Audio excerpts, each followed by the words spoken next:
Pour représenter tous ces doublés liants ou non liants, on va utiliser ce qu'on va appeler le schéma de Lewis. Donc en fait, c'est une représentation qui correspond à la formule développée, mais avec une représentation de tous les électrons de valence qu'on aura regroupés justement en doublés liants ou en doublés non liants. On reprend l'exemple de l'éthanol sur lequel on avait travaillé avant au niveau des formules, les différentes formules et représentations possibles des molécules. Du coup, on va avoir notre formule développée, comme avant. Par contre, autour de l'oxygène, on a des doublés non liants qui vont apparaître en plus. Donc en fait, ce qui va se rajouter par rapport à la formule développée, ce sont vraiment les doublés non liants qui vont apparaître en plus et qui vont nous donner une information supplémentaire par rapport à la formule développée.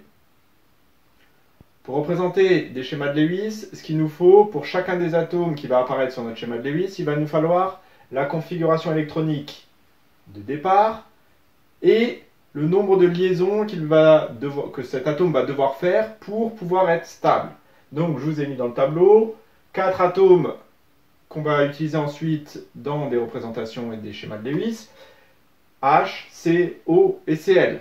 Pour faire la configuration électronique, là je vous donne dès le départ la configuration électronique de départ, mais vous auriez pu les retrouver si on vous avait donné le numéro atomique de chacun de ces atomes.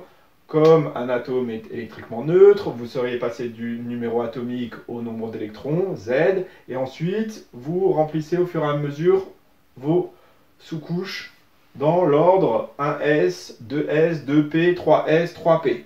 Donc une fois que vous savez faire ça, vous êtes capable de faire cette première ligne. J'ai mis en rappel les configurations électroniques des 3 gaz nobles des 3 premières lignes de la classification périodique. Donc c'est vers ça que vont vouloir tendre chacun de ces atomes pour pouvoir être stable.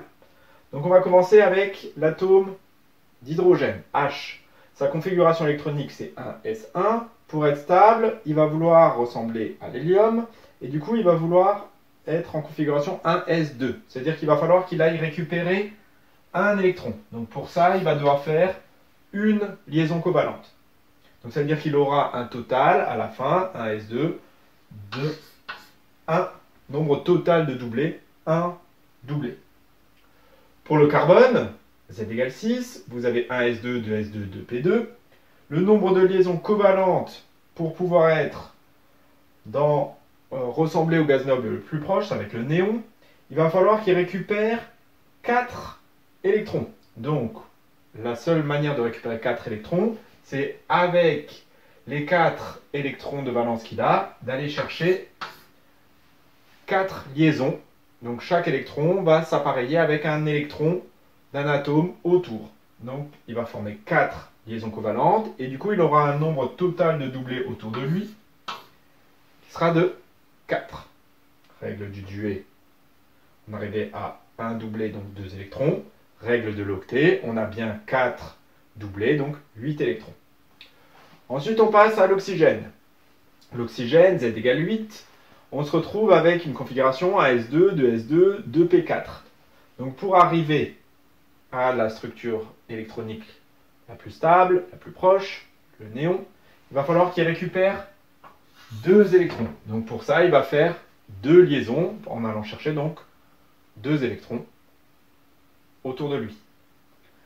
Il sera dans cette configuration électronique là à la fin, donc avec bien 8 électrons de valence autour, donc avec 4 doublés au total. Alors pourquoi on a un nombre total de doublés différent du nombre de liaisons? Ça veut dire qu'en fait on aura bien un total, en total 4 doublés, mais avec 2 liaisons et 2 doublés non liants. Enfin, on va faire le chlore. Le chlore, on va voir qu'il va vouloir ressembler à l'argon. Donc il va devoir faire une liaison pour récupérer l'électron qui lui manque pour être stable. Et en tout, règle de l'octet, il aura bien une configuration avec 8 électrons de valence. Donc 4 doublés autour de lui. Voilà ce qu'il faut. Du coup, noter ce tableau. On va le réutiliser juste après en sachant le nombre de liaisons que va devoir faire chacun des atomes pour représenter les schémas de Lewis de quelques molécules qu'on doit connaître. Donc finalement, vous allez devoir connaître le schéma de Lewis de 4 molécules par cœur. Ça, il faut l'apprendre, il faut que vous le maîtrisiez. J'ai mis ici ce qu'on a trouvé juste avant dans notre tableau. Donc, les différents atomes, le nombre de liaisons que va faire chacun de ces atomes et le nombre total de doublés qu'il faudra retrouver autour de chacun de ces atomes. Donc on commence avec le dioxygène. Le dioxygène, donc je vais mettre un oxygène, un deuxième oxygène. On voit qu'il doit faire chacun 2 liaisons. Donc ça veut dire qu'on va avoir ici une double liaison. Et pour chaque oxygène autour, il faudra retrouver 4 doublés. Donc si on a fait 2 doublés liants pour l'oxygène, c'est-à-dire qu'il va falloir rajouter 2 doublés non liants de chaque côté. Voilà, du coup, le schéma de Lewis du dioxygène. Maintenant, on passe au dioxyde de carbone. Dioxyde de carbone, on va mettre un atome de carbone, un oxygène de chacun des côtés, et on regarde. Notre atome de carbone, il faut qu'il forme 4 liaisons. Donc on va essayer par symétrie. On va mettre double liaison de chaque côté, puisqu'en tout, il doit avoir 4 doublés autour de lui, mais 4 liaisons. Donc avec 2 fois des liaisons doubles, on arrive bien à nos 4 liaisons.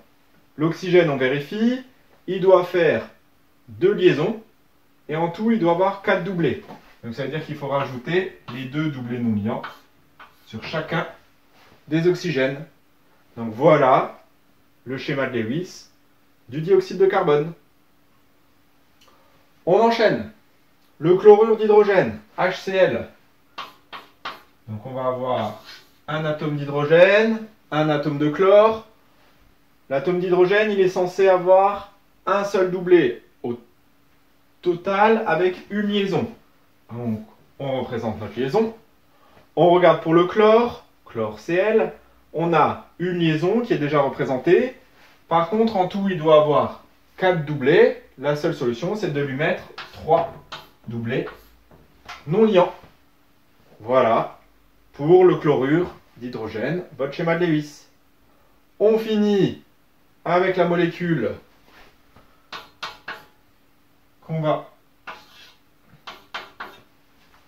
sur laquelle on va travailler en TP et qu'on va essayer d'imprimer à l'imprimante 3D. Donc, on va avoir l'eau, H2O, 2 atomes d'hydrogène autour d'un atome d'oxygène. Je regarde pour l'atome d'hydrogène, il doit faire une liaison.